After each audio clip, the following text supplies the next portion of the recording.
안녕하십니까. 센터뷰 진행을 맡은 김진중 기자입니다. 저는 지금 국회의사당 앞에 서 있습니다. 1975년 준공된 국회의사당에는 24개의 기둥이 있는데요. 1년 24절기 내내 국가를 위해 일하라는 의미를 담고 있습니다. 21대 국회도 개원한 지 얼마 지나지 않았는데요. 24절기 내내 열심히 일하라는 그 의미만큼 열심히 뛰고 있는 일꾼을 만나러 왔습니다. 오늘 센터뷰의 주인공 장경태 국회의원을 만나러 갑니다.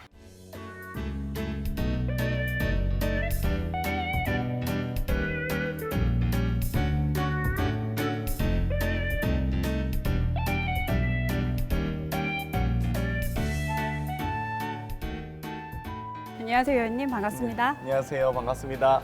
지역에서, 동대문구 지역에서만 뵙다가 이렇게 국회에 와서 뵈니까 반갑고 새로운 것 같습니다. 아, 그런가요? 네네. 저는 늘 항상 뵀던 분 같아서 네, 반갑고 더 그러네요. 주민분들의 지지가 있었기 때문에 의회에서 또 활동을 할 수 있게 되신 거잖아요. 지역의 주민분들한테 인사를 또 부탁을 드려야 될 것 같네요. 네, 안녕하세요. 동대문을 국회의원 장경태입니다. 정말 우리 동대문 지역의 젊은 변화 그리고 새로운 일꾼을 바라는 마음들이 모여서 저 장경태를 선택해 주셔서 대단히 감사합니다. 또 한편으로는 코로나 경제 위기를 극복하기 위해서 또 촛불개혁의 완성을 위해서 우리 모든 국민이 한마음 한뜻으로 뭉쳐야 되는데요. 우리 동대문 주민들을 위해서 먼저 발로 뛰는 그런 일꾼이 되겠습니다. 감사합니다. 의원이 되신 다음에 바뀐 것들이 많이 있잖아요. 국회의원 배지도 그렇고 의원실이 생겼다는 것, 그리고 보좌진이 생겼다는 것, 외형적인 변화가 많이 있을 텐데 그런 것들 중에서도 그 의원께서 피부에 와닿는 변화가 있을 것 같아요. 가장 크게 와닿는 변화는 뭘까요? 일단은 국회의원 한 분 한 분이 다 헌법기관이기 때문에요. 법안을 발의할 수 있고 또 어떤 정부와 어떤 정책에 대해서 자료 요구를 할 수 있는 권한이 있다는 거죠. 그렇기 때문에 그 권한을 활용해서 주민들께서 정말 궁금해하시는 것들, 또 주민들께서 바라는 부분들을 입법기관으로서 좀 그런 추진력을 갖췄다는 점이 하나 있고요. 뭐 외형적으로 말씀하셔서 뭐 국회의원 회관에 단칸방 하나 정도 생긴 느낌이고요. 혼자 좀 일할 수밖에 없는 상황이었다면 이제는 보좌진의 좀 조력을 받아서 혼자 해왔던 일들을 10명의 팀이 함께 할 수 있다는 점, 그런 것들이 좋은 것 같습니다. 단칸방이라고 표현하셨는데 굉장히 책임감이 부여된 단칸방이잖아요. 네. 정말 열심히 잘해야 되겠다라는 다짐도 스스로 하셨을 것 같은데. 뭐 국민들께서 국회의원들을 좀 예전에 좀 한 20, 30년 전의 이미지 혹은 그 이전의 이미지를 바탕으로 좀 놀고 먹는 직업으로 생각하시는 분들도 많으세요. 그런데 대부분 국회의원의 일정은 보통 7시 반부터 11시 반까지 있다고 생각하시면 되고요. 아침에 조찬회의부터 해서 하루에도 한 12개에서 한 20개 정도 일정을 소화하기 때문에, 그리고 정말 짧은 미팅과 회의들이 너무 많아요. 그리고 그 미팅과 회의를 갔을 때 충분히 최대한 숙제하기 위해서 정말 많은 양의 회의 자료들을 집중해서 또 빠르게 습득하고 읽어야 되고요. 또 그런 것들을 자기 것으로 소화해야지만 또 의정활동으로 잘 활약을 펼칠 수 있기 때문에, 여기가 다 300명 모두가 다 서로가 경쟁하는 시스템이잖아요. 그렇기 때문에 좀 정말 노력 안 하시는 분들은 자연스럽게 도태되기도 하고요. 정말 열심히 하시는 분들은 또 그만큼 두각을 드러내시는 것 같아요. 어찌 보면 우리 국회가 40, 50대 연령대 국회의원들을 많이 봐왔기 때문에 20, 30대 청년 국회의원에 대한 기대가 커서 그런 것이 아닐까라는 생각도 하게 되는데요. 서울 지역의 유일한 30대 당선자기도 하고요. 또 한편으로는 흑수저 출신이라서 더욱더 그런 것 같아요. 대부분의 국회의원들의 이 경력을 살펴보면 뭐 예를 들면 청와대 출신이거나 고시 출신이거나 장차관 출신이거나 뭐 박사 유학파 출신들이 많은데, 저는 정말 이 평당원에서부터 시작해서 뭐 밑바닥부터 올라온 케이스라고 할까요? 그런 4가지, 5가지 분류를 전혀 갖추지 못한, 혹은 하지만 정당에서 차근차근 또 당과 정부에서 실력을 갖춰서 차근차근 밟아온 케이스이기 때문에 그런 부분에 좀 더 주목해서 정말 실력파 당선자다, 의원이다, 비록 초선이지만 실력과 내공을 충분히 갖추고 있다, 준비되어 있다라는 평가들을 해주세요. 그래서 저에겐 너무 과분한 말씀이고요. 저는 사실 다시 그동안의 어떤 시간들이 어떤 경험을 축적하는 시간이었다면 또 물론 지금도 경험을 축적해야 되겠지만 오히려 주민들의 말씀들을 이제는 권력기관 그리고 위에 상위에 있는 어떤 기구들의 의견을 전달자로서의 더 역할이 더욱더 중요하다고 보고요. 그러기 위해서는 더 발로 뛰고 부지런하게 듣고 일하는 국회의원이 돼야 될 거라고 생각합니다. 국회에선 신입이고 새내기시잖아요. 그런데 평당원, 봉사활동부터 시작하신 걸로 제가 알고 네. 있긴 한데 15년 동안 정치 경험, 경력이 있으시다고 들었거든요. 어떻게 해서 정치에 입문하게 되신 건가요? 보통 평사원이 기업의 임원이 되면 막 어떤 스토리로 많이 봐주세요. 그런데 네. 저처럼 평당원에서 당의 간부가 되고 이렇게 국회의원이 된 케이스는 많지는 않거든요. 저는 대학생 자원봉사자로 시작해서 대학생위원장, 서울시당 대변인, 청년정치연구소 부소장, 청년위원장 등을 거쳐서 네. 전국 대표로 선출돼서 이제 활동을 하다가 이렇게 국회의원으로 출마하게 되었는데요. 그러다 보니까 많은 분들께서 정말 우리 대한민국 정치의 미래를 위해서도 뭐 예를 들면 캐나다의 트리도나 뭐 블레어, 뭐 여러 클린턴 같은 여러 20대부터 성장해 왔던 정당에서 성장했던 그런 여러 서구의 서구 선진 문화를 가진 정치인들을 많이 봐왔기 때문에 대한민국 우리나라도 좀 이런 정치인 모델이 필요하다라고 많은 분들이 말씀해 주셨고 저도 이 과정에서 조금 하나의 일조를 하고자 노력하고 있습니다. 처음에 정치 입문하게 되신 게 2006년 지방선거에서 당시에 강금실 서울시장 후보 캠프에서 자원봉사자로 시작했다고 그렇게들 알려져 있는데 그러니까 지방선거에 자원봉사자로 활동을 해야 되겠다라고 생각하게 만든 계기가 있었을 것 같아요. 지방선거와 대통령 선거, 총선거를 구분하진 않았고요. 네. 어찌되었건 저는 이 노무현 정부 그리고 참여정부의 성공이 대한민국 발전을 위해서 매우 중요하다. 민주주의 발전을 위해서도 매우 중요하다라고 생각하고 있었고 다만 이 2006년 지방선거 당시에 제가 대학교 2학년인가 3학년 이 정도 됐었던 것 같은데 너무 어려운 상황을 목도하면서 뭐라도 해야겠다라는 생각을 했던 것 같아요. 그래서 정말 이 캠프에 가서 자원봉사 활동도 했고요. 자원봉사 하면서 느낀 것들은 정치가 정말 멀리 있는 게 아니라 정말 가깝게 우리 실생활을 바꿔가는 여러 가지 서울시장의 공약들 있잖아요. 근데 그 공약 하나하나가 저의 마음에 좀 많이 와닿았던 것 같아요. 예를 들면 저 같은 경우는 집이 좀 어려워서 학비를 벌기 위해서 아르바이트를 하고 많이 그랬었는데 네. 뭐 예를 들면 반값 등록금이나 등록금 후불제도 같은 여러 가지 좀 개혁적 과제들이 많이 공약으로 담겨 있었어요. 그러다 보니까 정말 이런 서울시장이 나왔으면 좋겠다. 혹은 이렇게 서울시가 노력해줬으면 좋겠다. 이런 기대를 하게 되면서 정치는 결국 우리가 만들어야 되고 참여해야지만 바꿀 수 있다는 생각을 했던 것 같아요. 그래서 그 이후에 국회에서 정책비서도 하고요. 또 대학생위원장도 하면서 좀 더 정당에서 활동을 시작하게 된 것 같습니다. 직접 참여해서 바꿔야 되겠다라는 생각이 동기가 된 거네요, 말하자면. 네. 근데 이 15년이라는 시간 동안 평당원으로 활동하면서 힘든 고비가 있었을 것 같아요. 15년 전체가 다 평당원은 아닌데요. 네네. 어찌되건 평당원에서 시작한 케이스라는 뜻이긴 한데 사실 15년간 정당에서 활동하다 보면 대부분 정규직의 안정적인 또 좋은 편안한 직장 생활을 하기는 어렵죠. 그러다 보니까 대부분 비정규직과 아르바이트로 생활을 해야 되고요. 정말 대부분 이제 기업에서는 정당에서 활동하는 사람들을 매우 싫어하기 때문에 극도로 꺼려하기 때문에 누가 봐도 노조를 만들 1순위겠죠. 뭐 그쪽에서 볼 때는. 네. 그래서 그런 부분 때문에 좀 활동하는데 제약은 많았던 것 같아요. 어려움도 있었는데 또 한편으로는 저는 그런 생각을 하거든요. 어떤 사람이든 어느 분야에서 한 10여 년 정도 활동하고 일하다 보면 그 분야의 전문가가 되는데 10년도 못하고 포기한다는 것에 대한 제 스스로의 자책도 있었어요. 그래서 최소한 10년은 넘기자라는 생각과 결심을 했고 10년을 넘긴 순간 어느 정도 일정 부분 저도 어느 정도 레벨에 올라와 있었던 것 같아요. 10년을 넘어섰을 때 그래도 이거 계속 해야 돼? 라는 고민을 하게 하는 순간도 있을 수 있잖아요. 그런 순간 혹시 있으셨을까요? 지금도 있죠, 그런 건. 예를 들면 근데 이 세상의 모든 직업과 모든 일들이 일장일단이 있잖아요. 네. 어떤 일이든 하고 나서 아쉬움이 있다고 생각하거든요. 완벽한 일이란 거 없으니까. 그런데 어떤 일이든 하고 나서 드는 아쉬움은 반성을 하고 미래를 준비하지만 하지 않고 드는 아쉬움은 후회를 하고 과거에 집착하거든요. 저는 후회하는 삶보다는 반성하는 삶이 더 좋다고 생각했고 정치인으로서의 삶이 비록 좀 아쉬울 때도 있고 힘들 때도 있으나 반성하고 미래를 더 준비하기 좋은 직업 그리고 저의 성향에 맞다고 생각했어요.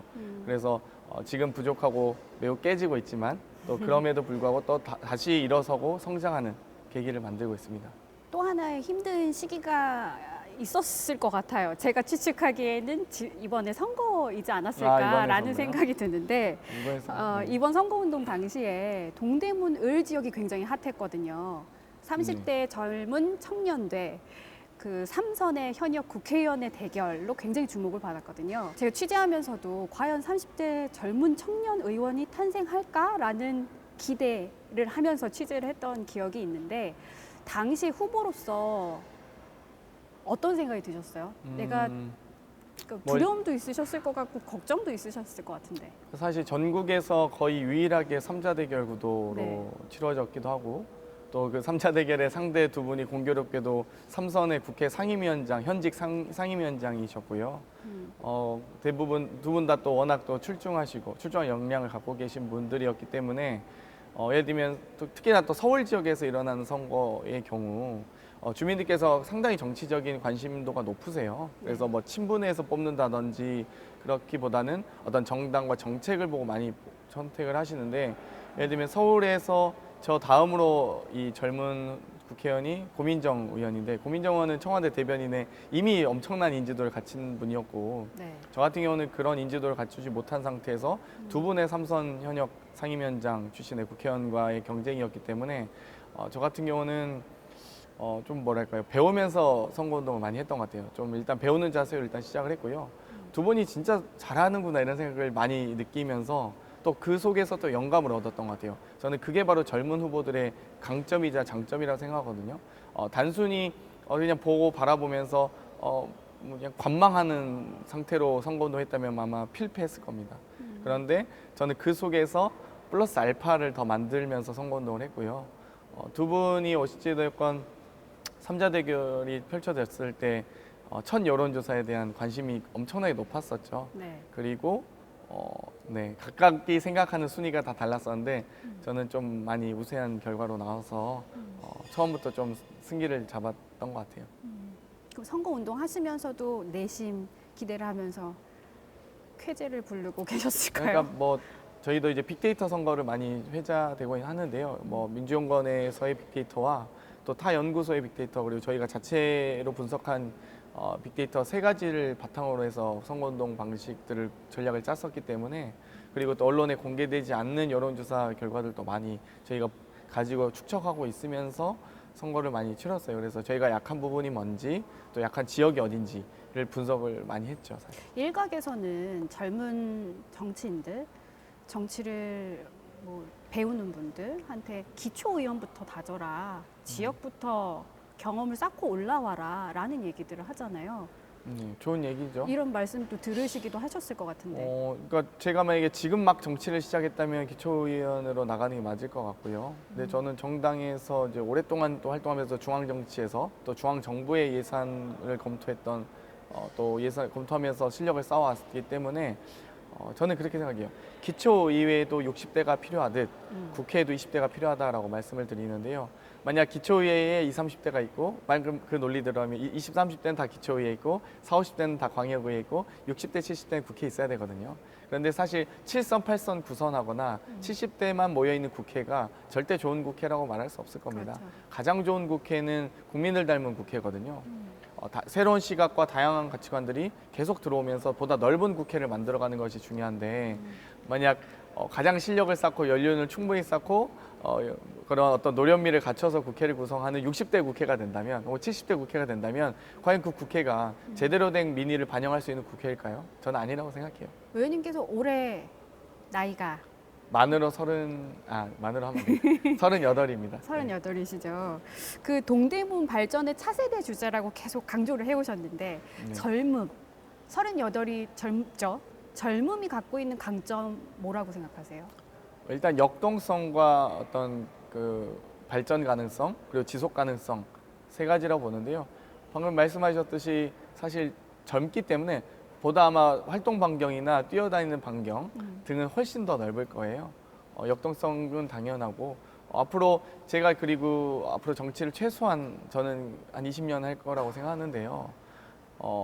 짧은 한두 번 하고 끝나기를 바라는 사람보다 정말 긴 호흡으로 멀리 보면서 정치를 한다는 점에 대해서 계획도 5년짜리 계획보다 20년짜리 계획이 훨씬 더 담대하고 크고 네. 강력하겠죠. 또 지속 가능성의 문제인데요. 자꾸 이제 뭔가 짧게 생각하는 것보다는 이것들을 꾸준히 노력해서 이어간다는 점.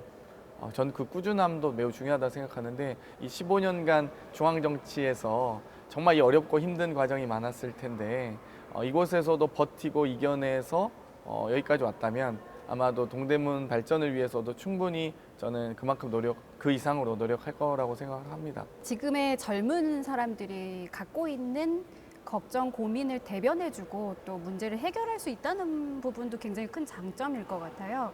취업, 결혼, 그리고 또 주택을 마련하는 부분 여러 가지에 있어서 고민을 안고 있는 젊은 청년들이 많이 있는데 이 청년들의 의견을 수렴하기 위한 작업, 고민도 하고 계신 걸로 알고 있거든요. 청년 관련된 문제 해결을 위해서 청년 의제가 저희 한 크게 7가지로 나누거든요. 청년 일자리, 주거, 보육, 부채, 창업, 교육, 사회안전망까지 이런 분야에 대해서 청년 문제 해결하기 위해서 저희도 노력하고 있고요. 그럼 청년 문제를 해결하기 위해서는 사실 청년 당사자, 청년 정치인이 좀 더 늘어나긴 해야 돼요. 지금 현재 너무 인구 비율에 비해서 청년 정치인의 수가 대단히 부족한 상황이고요. 네. 그래서 저 같은 경우는 정치 사다리법이라고 해서 이제는 정치도 돈 있고 빽 있고 힘 있는 사람들만 하는 게 아니라 일반 국민들도 누구나 쉽게 또 청년들도 누구나 편리하게 이용할 수 있는 정치가 되어야 된다라고 생각해서 정치사다리법과 관련된 정당법과 정치자금법 그리고 공직선거법 등을 골자로 하는 개정안을 지금 발의할 예정입니다.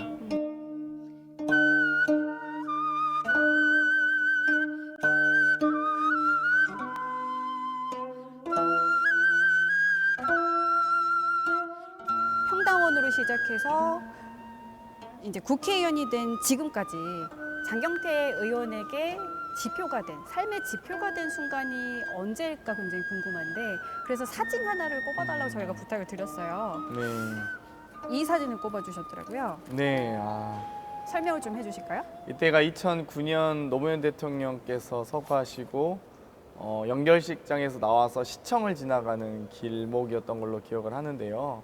서울역 맞아 근처를 지나갈 때네요. 네. 제가 민주당 대학생위원장을 하고 있을 텐데 갑자기 이제 노무현 대통령께서 서거하셨다는 얘기를 듣고 봉화마을로 달려가서 일주일 내내 저는 그 분향소의 헌화 담당, 헌화를 차례를 세우고 이렇게 안내하는 담당이었고 이제 밤새도록 많은 분들이 찾아오시니까 2시간 자고 2시간 일어나서 일하고 일주일 내내 그렇게 살았던 것 같아요. 정말 이 밥 먹을 시간도 없고 잠잘 시간도 부족했던 그리고 연결식장에 가서 광화문에서 있었는데 참 그때 많이 울고 많은 시민들이 진짜 울부짖는 모습을 보면서 나와서 운구 차량을 수행했던 사진입니다. 그래서 왼쪽 앞에 서 있었는데요. 막 정말 이 할머니께서 저를 붙잡고 막 우시는 거예요. 저도 힘들어가지고 졸려 죽겠는데 아이고 할머니 저도 너무 힘들고 슬퍼요 하면서 약간 많이 울었던 시간이고 아마 이때가 제가 정치를 만약 한다면 결코 기득권 앞에 힘 앞에 무릎 꿇지 않겠다라고 다짐했던 순간이었던 것 같아요. 이 당시의 정권이 저희가 야당이었고 대단히 많은 탄압들이 실제로 이루어졌던 시간이었거든요.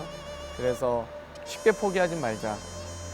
그리고 쉽게 무릎 꿇지 말자라고 결심했던 강한 단단한 결심을 했던 순간이었던 것 같아요. 네, 이제 지역 이야기를 좀 해볼까 하는데요.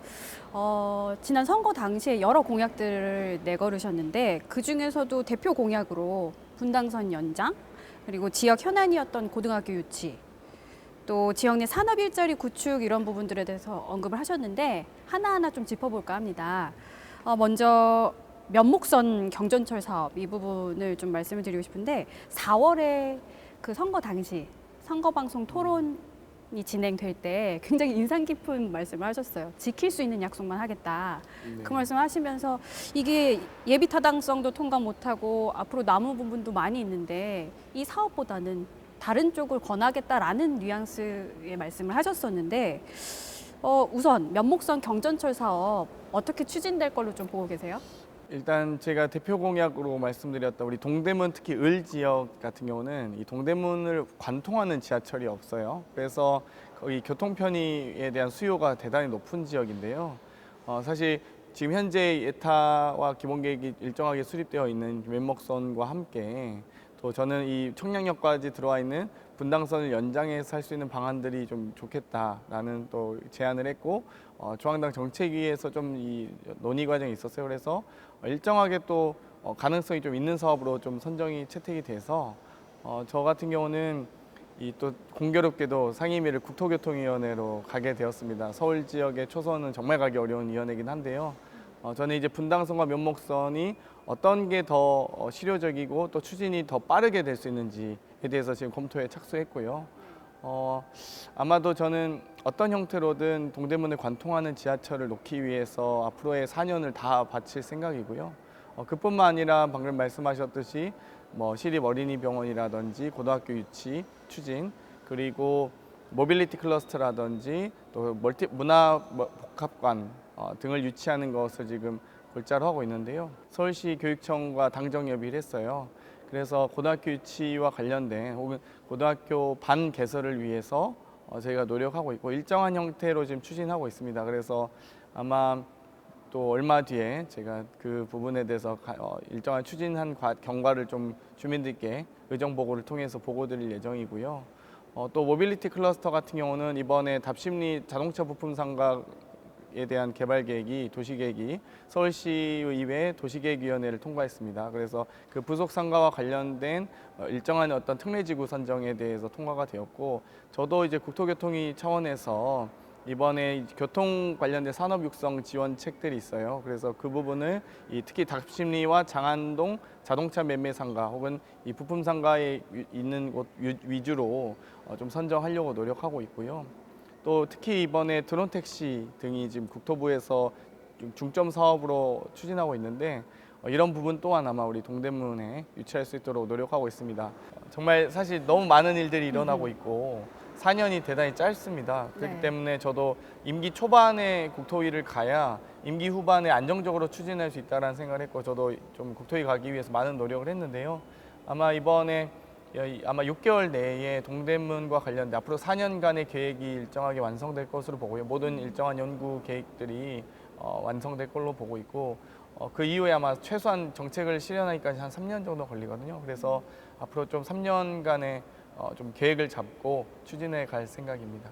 정말 숙제가 많으실 것 같아요. 그 숙제를 풀기 위해서 상임위도 국토교통위로 들어가신 이유가 될 텐데, 앞서 말씀하셨듯이 면목선 경전철 사업 그리고 분당선 동대문 구간의 연장 부분, 그게 제일 큰 숙제이자 주민들이 또 바라는 수건 사업이기도 그렇죠. 하고요. 이 두 가지가 다 가능할까라는 부분도 궁금해요. 둘 다 가능하진 않고요. 사실 통합해서 하는 방식을 그러니까 사실 가장 좋은 거는 면목선 라인으로 분당선이 연장되는 게 가장 좋은 라인, 좋은 해결책이겠죠. 네. 그러니까 면목선이라는 건 어찌됐건 경전철 사업이기 때문에 청량역에서 내려서 환승해서 가는 것보다는 한 번에 가시는 게 더 훨씬 편리하실 걸로 예상이 되고요. 그만큼 이제 또 대도시 광역철도위원회 등을 또 거치고 심의를 해야 되는 부분이라서 저희가 그 부분에 대해서 이 사업이 어떤 게 더 타당성이 높을지를 지금 검토하고 있습니다. 이 면목선 경전철 사업은 뭐 동대문구뿐만이 아니라 중랑구 지역도 그렇고 다른 지역 역시도 기대가 높은 사업이기도 하고요. 그렇죠. 그리고 굉장히 오래 전부터 공약으로 많이들 내걸었던 사안이기도 해서 현실 실현 가능성 부분이 굉장히 궁금한 사안이기도 하고요. 서울시에서 이 부분을 재정 사업으로 전환을 한다고 밝혔기 때문에 그 이후의 부분이 그 예비 타당성 부분을 통과하느냐, 이게 제일 초점이 맞춰질 것 같은데. 그러니까 사실 이제 서울시 재정 투자 사업으로 선정했다는 이유는 근거 자체가 서울시가 어쨌든 면목선에 대한 수요가 충분히 높고요. 특히 동대문과 중랑 지역의 인구가 좀 늘고 있어요. 네. 그래서 그런 부분들에 대한 수요를 충족하기 위해서 교통편리를 제공해야 된다. 이런 부분에 대해서 공감대가 이미 형성되어 있는 상황입니다. 그렇기 때문에 저는 저 개인적으로는 우리 동대문구 주민들을 위해서는 분당선이 연장되는 게 가장 좋다라고 생각하고 있어요. 그렇지만 뭐 어떤 게 더 사업 타당성이 높은지를 따져서 저는 일단은 빨리 추진하는 게 목표로 하고 있고요. 최소한 제 임기 내에 첫 삽을 뜨는 것까지 계획을 잡고 지금 추진하고 있습니다. 이 부분은 굉장히 기대를 걸게 됩니다. 또 국토교통위에도 계시니까요. 네. 네. 전농동의 학교문화부지가 굉장히 뜨거운 감자였어요. 그 그렇죠. 부분을 어떻게 활용하느냐 부분. 근데 주민들의 주요 요구사항은 학교를 유치하는 부분이었는데 서울 대표 도서관을 건립하겠다는 서울시 계획이 나오면서 일단은 뭐 일단락된 부분이 있는데 이 동대문구 을 지역에 고교 유치가 가능하느냐 이거는 서울시 교육청하고도 굉장히 지지부진하게 싸워왔던 부분이기도 하고 근데 얼마 전에 교육청하고 회의를 하셨다고 하니까 좀 성과가 있을까요 앞으로? 대안으로 제시된 몇 가지 안들이 있는데 제가 지금 단계에서 말하기는 좀 어려운데요. 네. 어찌됐건 이제 전체적 현재 수요로만 봤을 때는 고등학생의 학생 수를 비교해서 고등학교가 어찌됐건 을 지역을 제외하고 갑도 있으니까요. 그 네. 인근에 고등학교를 다닐 수 있는 일정한의 고등학교 수 자체는 동대문구에 적진 않아요. 그 다른 구와 학생 수와 비교해서 그래서 저희 같은 경우는 이제 부족하진 않는데 어찌되고 앞으로 이제 좀 폭발적으로 증가하는 동대문구 특히 을 지역의 학생 수와 대비해서 학교의 증원이 혹은 증축이 좀 필요하다 이런 고민들 하고 있고요. 거기에 대해서는 서울시 교육청과 충분히 상의를 하고 있습니다. 그리고 또 한편으로는 서울 대표 도서관 같은 경우도 저 생각엔 도서관은 우리 가장 가까이 있는 곳이 가장 중요하다 생각하지 거대한 도서관이 있다고 해서 거기를 찾아오는 건 좀 더 다른 문제다라고 생각해서 도서관뿐만 아니라 어떤 박물관의 역할과 공연장의 역할을 할 수 있는 좀 더 복합 문화 공간, 복합 어떤 박물관, 도서 공간으로 활용하기 위해서 혹은 더 발전시키기 위해서 많이 논의하고 있어요. 그래서 그 부분도 서울 대표 도서관일지 서울 중앙 도서 박물관일지는 모르겠지만 좀 더 발전적 형태로 좀 고민은 하고 있어요. 앞으로 이 서울 대표 도서관 같은 경우는 타당성 조사랑 투심이 또 예정이 되어 있기 때문에 기대를 좀 걸어보겠습니다. 그 지난 선거 공약 가운데서 또 내거신 것이 어린이 시립병원 유치 공약이 있으셨는데 장안동의 대공분실을 아직 생각을 하신 그건 것 같아요. 확정은 하진 않았는데요. 네, 그때 당시 공보물에서 제가 본 기억이 있어서 이 부분에 대해서는 지금 이제 강남에만 있는 시립 어린이병원을 강북 지역에도 유치해야 된다라는 서울시와의 공감은 충분히 있고요. 네. 또 한편으로는 지금 포스트 코로나 시대에 공공의료가 매우 중요한 상황입니다. 그런데 이 시립병원들의 위치가 동대문구에는 원래 유생병원이 시립병원이긴 했지만 이제 좀 삼육재단이 팔기도 했고 그래서 시립병원 자체를 좀 확충해야 된다 혹은 공공의료를 좀 더 확충해야 된다라는 공감대는 형성돼 있고요. 그렇기 때문에 이왕이면 동대문에 좀 유치했으면 좋겠고 또 시립대가 위치해 있는 동대문구가 서울시 공공의료를 책임질 수 있는 교육기관으로서는 충분하다라고 지금 상의를 하고 있어서 저도 이제 공공의료 TF에서 네. 기본적으로 의대 정원 확대라든지 공공의료와 관련된 TF에서 열심히 회의도 하고 있고 추진하기 위해서 열심히 노력하고 있습니다. 선거 당시에는 공보물에 장안동 대공분실이 뭐 적합한 건립지로 거론이 되었는데 지금은 어느 정도 이곳이 좋겠다라고 생각하는 나름의 계획이 된 부지라든가 그런 곳이 있을까요? 그러니까 동대문 을 지역이 이제 부지가 많은 지역은 아닌데요. 우리 지역 같은 경우가 이제 대공분실도 있고 또 예를 들면 지금 보온처 그 농수산식품개발원 그 장안평역 근처에 네. 그 지역도 서울 지소 형태로 이제 좀 격화돼서 활용되고 있는 곳들이 몇 가지 있어요. 그래서 지금은 제대로 활용되지 못하고 있는 좀 알짜 지역이나 어떤 건물들이 있으면 그곳을 활용하는 방안들도 많이 찾고 있어서 지금 어찌됐든 그런 계획들을 좀 퍼즐을 지금 짜맞춰 가는 과정이라고 보시면 될 것 같아요. 장안동 같은 경우는 대공분실을 좀 없애달라라는 민원이 워낙에 오래전부터 있었던 지역이기 그렇죠. 때문에 시립병원이 들어설 가능성이 큰 곳일까라는 그 질문을 던졌을 때 워낙에 이것도 쉽지만은 않은 문제잖아요. 대공분실 이전이라는 부분이. 대공분실을 이전하는 건 뭐 어려운 문제는 아니고요, 사실. 어찌다가 지금 대공분실로서 활용되는 건 아니고요. 오히려 시립병원 위치하는 게 더 힘들겠죠. 왜냐하면 각 구가 의료와 보건에 대한 서비스에 대한 중요성 인식이 매우 높아진 상황이기 때문에 서로 시립병원을 위치하고 싶어 하죠. 그런데 다행스럽게도 우리 구에는 또 시립대가 있기 때문에 위치해 있기 때문에 공공의료가 만약 확충된다면 시립병원과 시립대학 간에 연계할 수 있는 어떤 그런 복합 융합 시설을 만들 수 있는 기회가 더 많죠. 그렇기 때문에 그런 부분을 강점을 잘 살려서 추진할 생각입니다. 이것도 유치할 수 있으면 굉장히 좋겠네요. 지역 주민분들을 위해서도 그렇고. 그렇죠. 그래서 사실 서울시에서 가장 목말라하는 국토교통을 간 이유도 있어요, 사실. 해결해야 할 숙제가 더 계속 쌓이고 있는 느낌입니다. 뭐 국토교통이 열심히 가져가지고. 일하라고 저를 선택해 주셨으니까요. 네. 제가 한번 열심히 뛰어서 해결해 보려고요.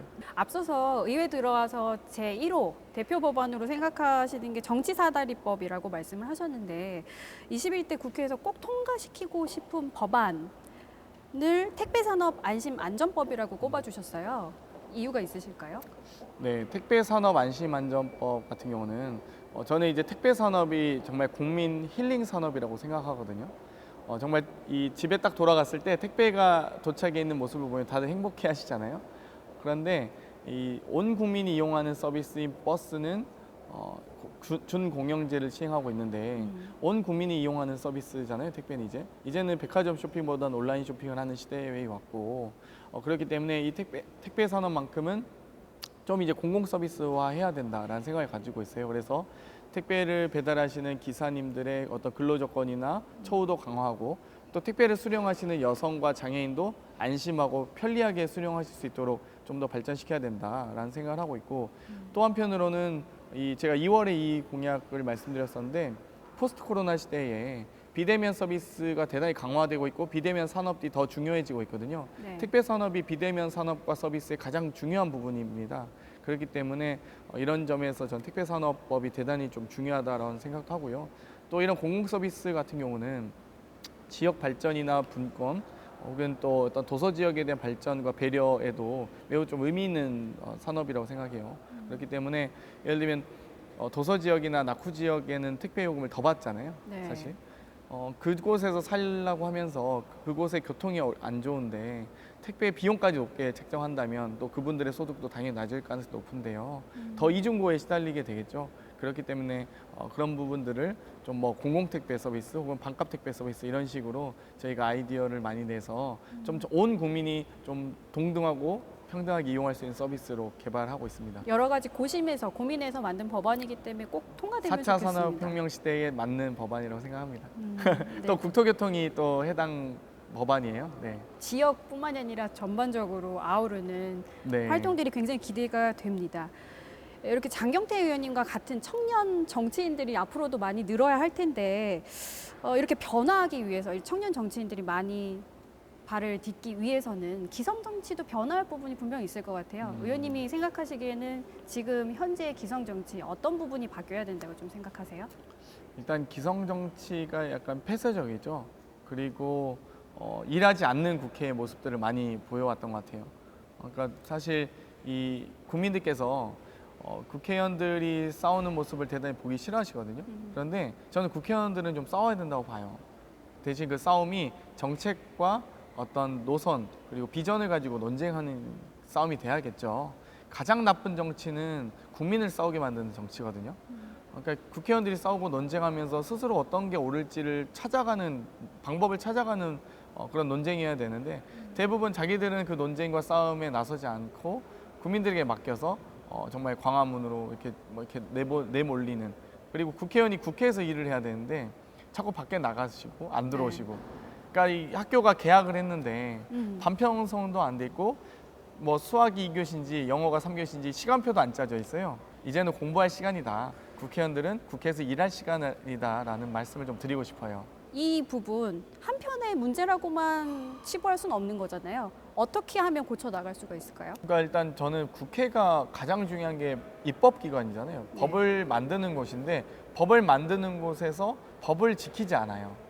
이런 경우는 참 없어져야겠죠. 그러니까 그동안의 구태와 관행과 우리가 단절하기 위해서 21대 총선에서 국민들께서 또 촛불을 들면서 개혁을 해주셨는데 아직까지 우리가 만약 과거의 모습을 반복한다면 저는 대단히 또 국민들께 실망을 안겨드릴 것이라고 생각하거든요.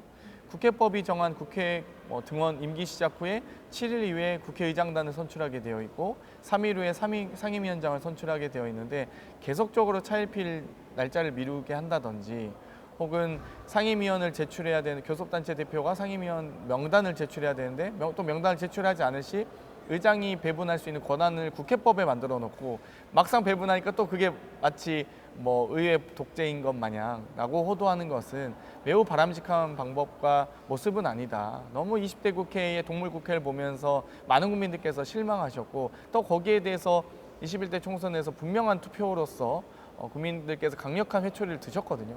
그럼에도 불구하고 이 국회가 아직도 정신 못 차린 모습을 보인다면 저는 더 따끔한 어떤 회초리를 더 드실 거로 더 이상 드실 회초리도 없을 것 같긴 한데 그만큼 저는 이제는 국회의원들이 정신 차리고 일해야 될 때라고 생각하고요.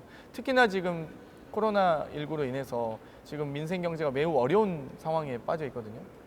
소상공인과 자영업자, 중소기업 또 작은 또 근로자분들 또 비정규직 근로자분들 다 모두가 다 어려운 상황이에요. 그런 상황에서 국회가 놀고 있으면 어떻게 하겠어요? 너무 안타깝습니다.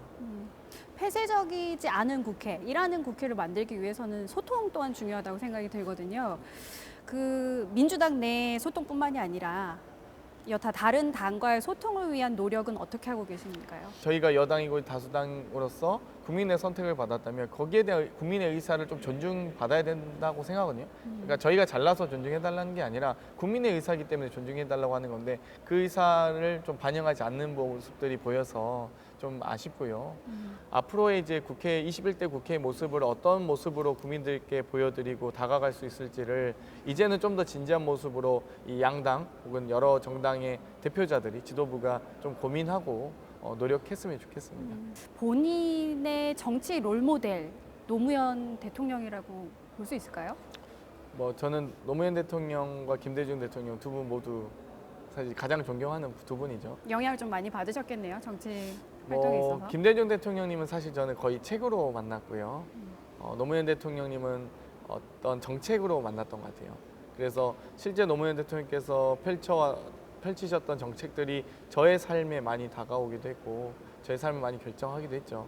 그래서 그런 부분들이 거의 20대 자라나는 청춘에게는 많은 영감을 줬던 것 같아요. 어떤 부분을 특히나 본받고 싶으세요? 노무현 대통령으로부터? 노무현 정부 들어와서 그러니까 김대중 정부에 대해서 정확하게 좀 알 수는 없지만 학생의 자율권과 선택권 그리고 이 사회활동 과정에서의 민주시민의식의 고취나 다양한 활동에 대한 보장들이 있었던 것 같아요. 그리고 학습 여건에 대한 개선이라든지 많은 또 교육 재정에 대한 투자라든지 교육의 기회를 많이 만들려고 했던 부분들 사회복지 제도의 확충이라든지 이런 부분들에 대해서 많은 좀 도움도 받았고 예를 들면 학자금 대출 같은 경우 이자가 계속 낮아졌다든지 이런 부분들이 많이 있죠.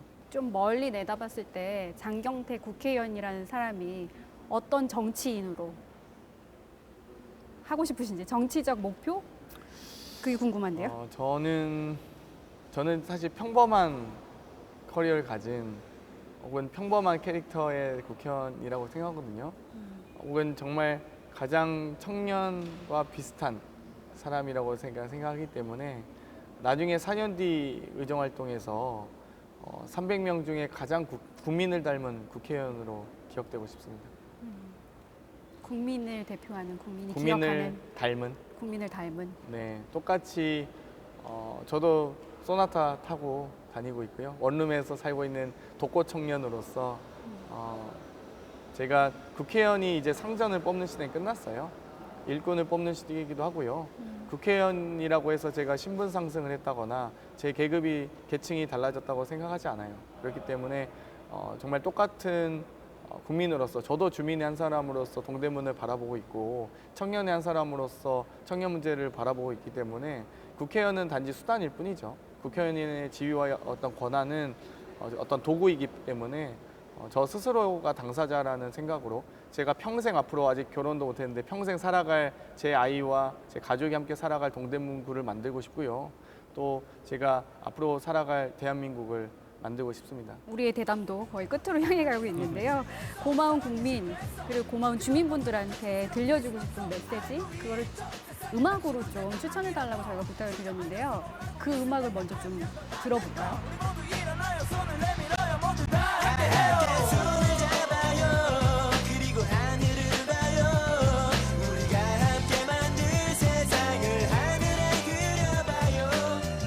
네, 추억 돋는 음악. 어떻게 보면 탑골 가요라고도 할 수 있는 음악인 것 같은데요. 본인이 추천하신 음악이니까 소개를 먼저 좀 해주실까요? 어떤 음악 추천하셨죠? 네, 저는 H.O.T의 빛 노래인데요. 빛이 지금 특히 코로나19로 어려움에 빠진 우리 국민들께 정말 힘이 되는 또 노래라고 생각하고요. 사실 개인적으로는 H.O.T 노래가 저의 학창 시절 함께 했던 노래들이에요. 1집, 2집, 3집, 전사의 후예나 위아더 퓨처 같은 노래들을 들으며 제가 학창 시절을 보냈기 때문에 항상 수능 공부하면서 들었던 노래. 아, 내가 언젠가 잘 될 거고 앞으로 잘할 수 있고 해낼 거야 라는 주제를 담고 있는 노래이기 때문에 아마 지금 많은 국민들께서도 또 이 시대를 살아가는 많은 또 30대 청년들을 위해서도 큰 힘이 될 거라고 생각합니다. 우리 1999년을 떠올려 봐요. 저도 네. 추억이 돋으면서도 이 곡 듣는 시청자분, 국민분들께서도 굉장히 힘이 되실 것 같다라는 생각이 들었습니다. 지금까지 장경태 혹시 의원 아시나요? 알죠, 당연히. 노래 한 소절 좀 불러주세요. 저보다 장경태 아니, 의원님 먼저 한 소절 불러주면 제가 같이 부를까요? 네네. 어디부터 불러야 될까요? 처음부터. 네. 하나, 둘, 셋. 늘 함께 있어 소중한 걸 몰랐던 거죠. 언제나 나와 함께 있어준 소중한 나. 가사 잘 모르겠네요, 갑자기. 굉장히 네. 출중한 음악 아, 실력을 제가 노래 잘 잘 부르시네요. 제가 고등학교 때 합창단이었거든요. 네. 재미있는 이야기 장경태 의원님과 이렇게 나눠봤습니다. 네. 오늘 함께한 소감 한 말씀 부탁드릴게요. 매 순간 제가 정말 변함없이 노력하고 있고 고생하고 있다는 모습을 항상 앞으로 4년 후에도 보여드릴 수 있을 거라는 약속과 다짐과 함께 또 그런 모습을 봐오셨을 거라고 저는 생각하고요. 대부분 많은 사람들이 불가능하다라고 봤던 것들을 저는 해내왔던 경험들이 있거든요. 그 경험을 바탕으로 해서 저 혼자만의 성취뿐만 아니라 동대문구의 행복을 위해서 한번 써보고 싶다. 쓰임을 받고 싶다는 생각을 하고 있습니다. 우리가 살아가고 있는 365일 하루하루가 어떻게 사느냐에 따라서 매일 100%의 에너지를 쏟다 보면 1년 뒤에는 36,500%의 에너지가 만들어 놓은 1년 뒤를 살아갈 테니까요. 저는 매 순간 열심히 하고 있습니다. 매 순간 열심히 하는 장경태 의원 믿음이 갑니다. 네. 저는 장경태 의원이 하면 그 지킬 수 있는 약속만 하겠다라는 후보 시절의 그 한마디를 잊을 수 없을 것 같아요. 그 약속 지키시기를 기대를 하고 또 처음과 끝이 같은 초심을 잃지 않는 국회의원 되시기를 기대하고 응원을 하겠습니다. 국회의원은 일꾼이잖아요. 국민들의 그리고 동대문구 주민들의 눈과 귀 또 손과 발이 되는 사람으로서 열심히 뛰어다니겠습니다. 정말 제 몸이 부서지도록 제 신발이 닳도록 열심히 뛸 테고요. 그 과정에서 제가 혹시나 어려움에 빠졌을 때는 한 번 도닥여 주시고 잘못하거나 실수하면 한 번 더 혼내주시고 그렇게 하면서 주민들의 의견을 경청하면서 앞으로 4년 의정활동 해 나가도록 하겠습니다. 동대문구에서 함께 우리가 더 행복하게 살아간 날 항상 고민하고 있고요. 또 제가 주민으로서 동대문구에서 또 꿈을 키웠던 청년으로서 항상 다른 청년, 다른 우리 아이들을 위해서 더 노력하겠습니다. 네, 지금까지 장경태 국회의원과 함께 대담 나눠봤습니다. 센터뷰 시청해주신 여러분 감사합니다. 고생하셨어요. 네, 고생하셨습니다. 네, 제키 팬이셨어요? H.O.T 팬이셨어요? HBT요. 아, 역시 제키 팬이면 어떡하나. 네, 그러니까 추억 돋는다고 네, 했죠. 그래서 네. 저는 강타 팬이었는데. 저도 강타. 아, 역시.